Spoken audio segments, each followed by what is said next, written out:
جب انگریزوں نے اپنا تسلط جما لیا برصغیر کے اوپر تو یہاں پہ 3 دربار لگائے گئے تھے. تو ایک شاہی دربار کا واقعہ ہے کہ وہاں پہ سارے ملک نواب راجاؤں کو بلایا گیا اور جو انگریزوں کے ساتھ ملے ہوئے تھے اور یہاں پہ ان کے نمائندوں کے طور پہ حکمرانی کر رہے تھے ان کے ساتھ مل کے، اور انگریزوں کی حکمرانی کو بھی انہوں نے مضبوط کیا ہوا تھا.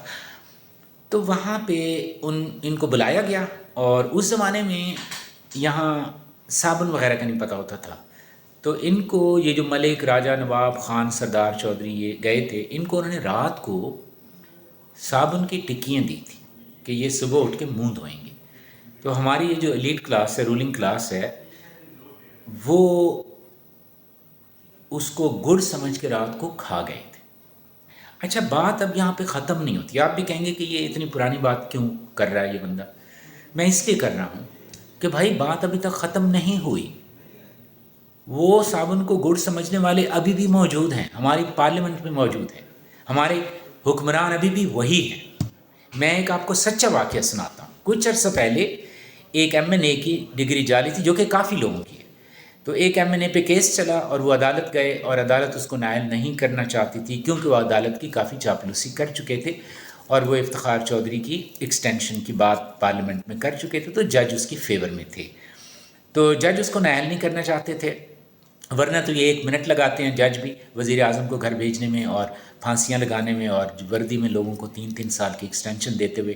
تو ان کو ایک منٹ نہیں لگتا ججز کو، لیکن اس کو نائل نہیں قرار دینا چاہتے تھے کیونکہ وہ ان کا اپنا بندہ تھا، ان کو وہ سپورٹ کر رہا تھا ایکسٹینشن وغیرہ اور اس طرح کی باتیں، کیونکہ اس کو تو پتہ تھا اپنی ویکنس کا. خیر، اصل بات پہ آتے ہیں. تو ججز نے اس سے آسان سوال کیا، لیکن پھر بھی اس کو نہیں آتے تھے. پھر جج نے کہا کہ دیکھو، آپ کو ہم آسان سوال پوچھتے ہیں، آپ کو ABC آتی ہے؟ اس نے کہا جی آتی ہے. کہتے بس سناؤ اور جاؤ. اچھا، وہ پھر بھی کھڑا ہوا تھا. اب جج نے کہا آپ کیوں کھڑے، سناؤ اور جاؤ، ABC نہیں آتی؟ کہتے نہیں آتی ہے. تو جج نے کہا پھر سناتا کیوں نہیں ہے؟ اس نے کہا جج صاحب آپ نے یہ نہیں بتایا کہ بڑی ABC سنانی ہے کہ چھوٹی.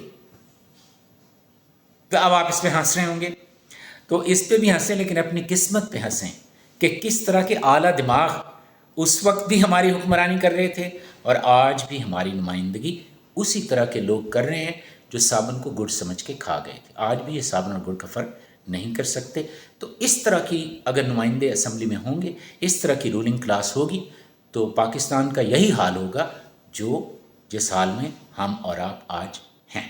اگر آپ چاہتے ہیں کہ یہ حالات بدلیں تو پھر انسانوں کو پارلیمنٹ میں بھیجیں جس میں کوئی کامن سینس ہو، جو آپ کی نمائندگی کر سکیں.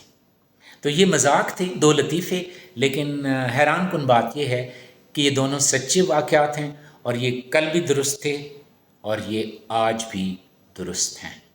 یہ افسوسناک بات ہے.